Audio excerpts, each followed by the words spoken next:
wala pong gustong maglihis sa usaping flood control. Ako nga po, very passionate po ako dyan, mulat sa pool. Wala po kayo rito. Ako po'y talagang lumalaban sa korupsyon. Mr. President, ang sinasabi ko lamang po ay ngayon ko lang po na nakita ang ganitong special treatment. Hindi ko naman sinasabi, Mr. President, na lahat ay ganito. Kasi po yung yung una pa po bago ito, Mr. President, naalala ko, tinapos muna lahat po ng bisita, pati po yung mga galing sa Southeast Asian Games. At kahuli-hulian nga po, inabot po ako ng alas 8 ng gabi. Yun lamang po. Ngunit gusto ko pong makapagtanong sana sa ating ginagalang na Senador Ping Lacson kung siya po ay papayag. My pleasure, Mr. President. Hindi ko po alam, Mr. President, Your Honor, kung paano ko, saan ako mag-uumpisa sapagkat hindi ako ang subject matter ng aking dineliver na privilege speech kahapon. Kaya kong sagutin at iisa-isahin sa inyo, ngunit ang nangyari, parang ad hominem ang nangyari. Sa akin po, natutukoy lahat ang inyong privilege speech ngayon, samantalang ang inaasahan ko ay sasagutin nyo yung privilege speech kahapon. Kasi kung ganun pong mangyayari, Mr. President, malilihis na naman po tayo sa inaasahan ng ating mga mamamayan. Dito lilitaw ngayon ang nauna pong mga patakarang nakita ko sapagkat kailanman hindi natin makakalimutan at huwag nating kalimutan na talaga pong nilimas po ang kabangbayan. Yun na po yung gusto nating pag-usapan dito. Kung sasagutin ko po ng isa-isa ang ibinibintang po ninyo sa akin, maliliis na naman po ang pinag-uusapan na kailangan na po ng taong bayan na malaman na po ang katotohanan. Sino po ang may pakana? Sino po ang mga mastermind sa nangyaring nakawan sa ating kabangbayan? Ito po ay hindi pangkaraniwang pagnanakawan, Ginoong Pangulo. Yun po ba ang gusto niyong mangyari, Ginoong Ping Lacson? Negative po. Sigurado hindi po yun. Bakit kayo po? po naglilihis, sino pa po nagsimula nito? Nung una pong privilege speech ninyo, hindi ko na sinagot kasi ayoko magkagulo. Pero enough is enough. Kahapon, nanonood ako sa aking opisina, gusto kong bumaba, kaya lang malalim na ang gabi at ayoko maabala yung trabaho sa Senado. Kaya nagsabi ako sa ating Senate President, at ito'y na-manifest niya kahapon, narinig ko, na I was told na sasagot ako ngayong araw na ito. Wala pong gustong maglihis sa usaping flood control. Ako nga po, very passionate po ako dyan, mulat sa pool. Wala po kayo rito. Ako po'y talagang lumalaban sa korupsyon. Pagdating sa national budget, pagdating sa lahat ng usapin, hindi nyo po matatawaran ang aking hangarin, maituwid ang lahat ng katiwalian dito sa ating bansa dahil hindi po tayo muusad. Pero enough is enough. Patuloy po kayo sa pag-atake sa akin. Balikan nyo po, res ipsa loquitur. Andyan po lahat eh. Wala po ko inimbento. Salita nyo po lahat yan eh. Sabi nyo, iniinsulto ko kayo. Sagutin nyo po. Totoo po ba o hindi yung ating napanood sa mga video? Totoo po ba o hindi yung aking mga binanggit?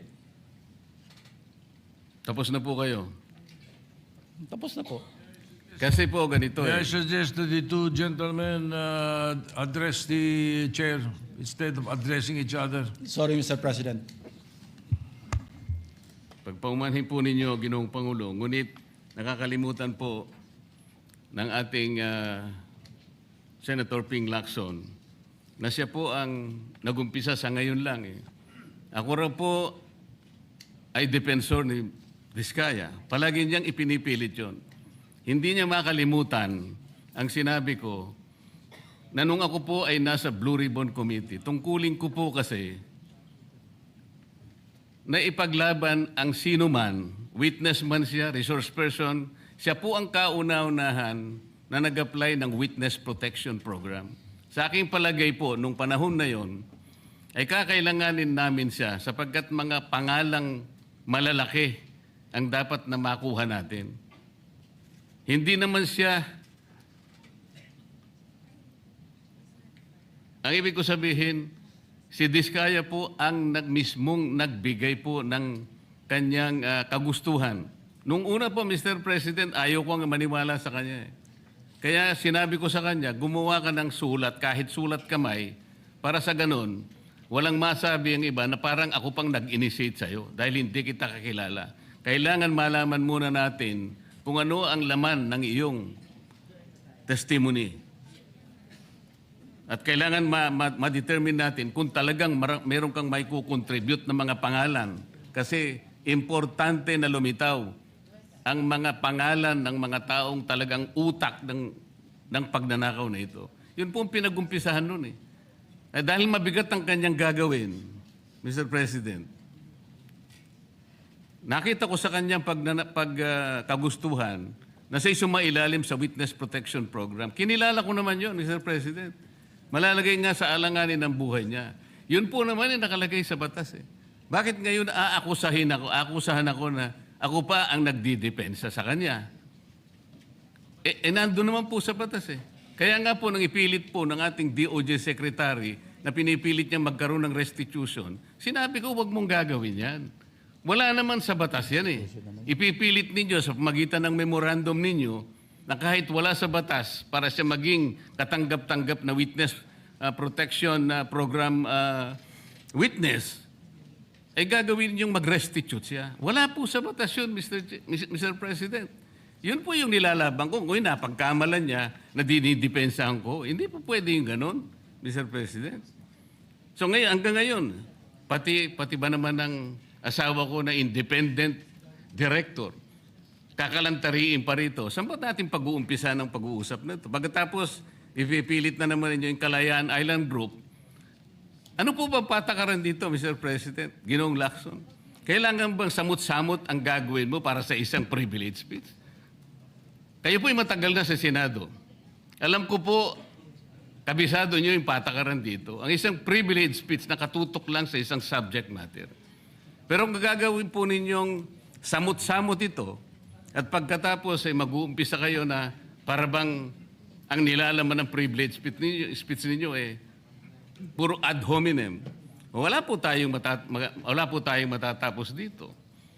Ang hangarin po natin dito ay yung subject matter na pinipilit natin sapagkat ito po ang inihintay ng taong bayan. Kung sasagutin ko po ng isa-isa at ang iba po'y sinagot ko na, ay lalayo po tayo.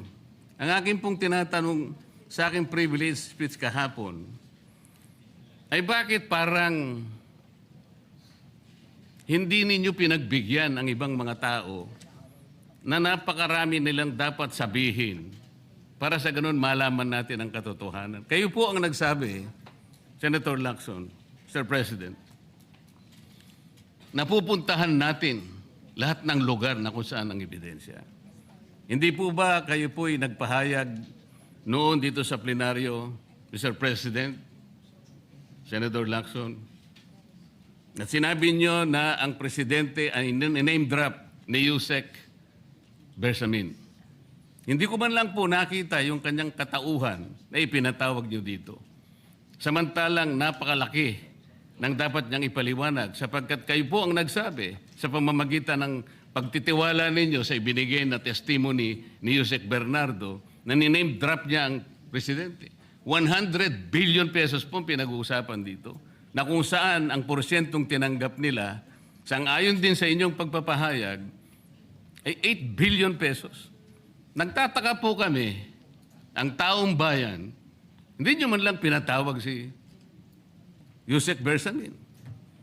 Nagtataka din po ako. Alam po ninyo ito. Nakiusap, nagpresenta si ex-Governor Chavit Singson. At iminungkahi ko po sa inyo at ang sabi nyo, sige po, sa susunod na pagdinig natin, ay iimbitahan natin siya. Sapagkat marami raw siyang gustong ibahagi sa ating pagdinig tungkol sa mga project sa Ilocos. Ngunit hindi po nyo tinawag. Yun po yung pinagtataka. Ito po yung gusto ko sanang sagutin ninyo. Sa akin po, wala nang kwenta kahit na ako'y patutsadahan ninyo, na ganito ako, ganito kami, ganyan. Hindi na po mahalaga sa akin yun eh.